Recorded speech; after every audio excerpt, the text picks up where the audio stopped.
What's the best path for you to take? Is it a private sector path or a federal government path? Let's take a look at the typical private sector path. Take Bob, for example. He goes to college and he gets his degree. But after college, Bob can't find a decent job. The biggest employer in his town is Walmart, which is fine because they have over 2 million employees around the country. He starts off as an administrative assistant, which pays about $20 an hour, which is $38,000 a year. 3 years later, he's promoted to executive assistant, which has an average salary of $63,000 a year. Now, Bob, he's a go-getter.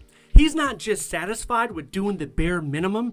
He is looking for opportunities to advance, and he lets his supervisor know he wants to continue to advance within Walmart. 3 years later, he's promoted to operation manager with a salary of $80,000 a year. He does a great job, and 5 years later, he's promoted again to a program manager with an average salary of $117,000 a year, and he stays in that position for 3 more years. That would represent a pretty successful 20-year career for Bob.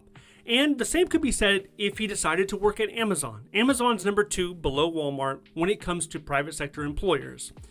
Both of these companies offer you a 401k, and Walmart matches up to 6% of your contributions after the first year of working there. In addition to this, Walmart offers stock equity.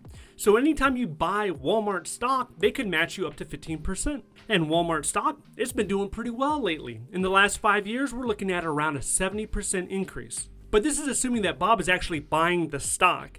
And also, what are the economic conditions when he actually needs to sell that stock? Also, here's another thing you need to consider.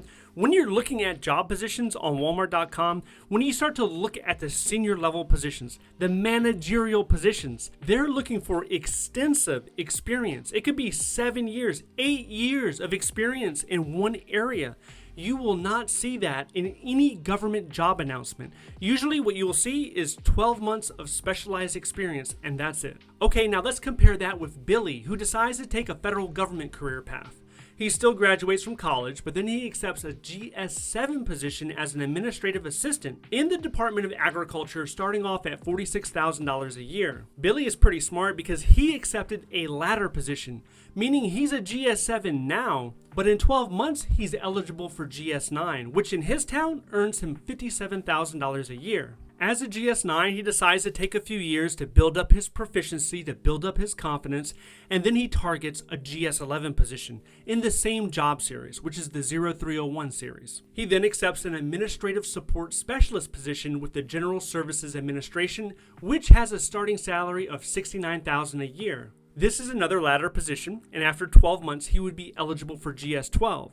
So let's say he's a GS12, he stays there for a few years before deciding to apply for a GS13 position. After several months of waiting, he accepts a position as a staff assistant in the IRS. This position starts at $98,000 a year, but it goes all the way up to $128,000 a year. He spends the next 10 years in this position. So Billy went from GS7 to GS13 in 10 years. Once he reached GS13, he coasted out and he stayed there for 10 years. So this is a 20-year career, which is fine. Not everybody wants to be a GS14 or a 15 or a SES. Some people are content at a certain level. So the big question is, what is the difference in salary between Bob and Billy? Bob earned a total of $1,054,000 for working 20 years at Walmart, and Billy earned $1.4 million for working 20 years in the federal government. Now, this is gross salary before we take any taxes or anything else out. Another thing that we didn't take out is the 4.4% deduction for FERS, which is essentially the federal pension. So that would bring Billy's gross pay to $1.3 million. Bob paid into a 401k and Billy paid into a TSP. Now, when it comes to the 401k versus TSP, Bob probably made a little bit more money because Walmart was matching him at 6%, where the government only matches at 5%. But the real story here is one of these guys, they have a federal pension for the rest of their life. And that person's Billy. Billy has that pension and Bob does not, which means when Billy turns 60 years old, he will have money coming in for the rest of his life. And no matter how hard Bob works, no matter how good of an employee Bob is, and Walmart keeps promoting him and promoting him, it doesn't matter because he will never get that pension. So how much is Billy's pension actually worth?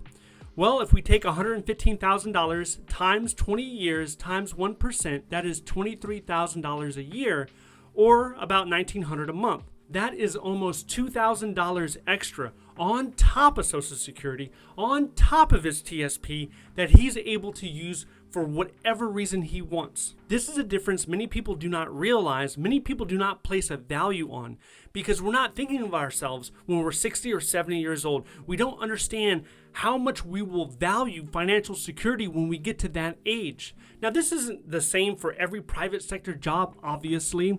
Certain industries will pay a lot more. Look at tech, look at IT. If you're in the IT industry, it might make a whole lot more sense to go down that path. That path could end up with you earning $300,000, $400,000, right? But this is just a regular example of what you find people in the private sector that I talk to on a weekly basis, what they're experiencing and what the government could potentially offer you. So regardless of where you're at right now in your career, you have to ask yourself that question. Is a government career, is a government job worth it for at least 5 years for the pension? And if the answer is yes, if you are interested in getting a government job, I did a live stream recently, answered over a dozen questions. A lot of these questions could be on your mind. If you're interested in that, I want you to watch this video next. If you would like to see more videos like this, please click like and subscribe. Thank you so much for watching, and I'll see you in the next one.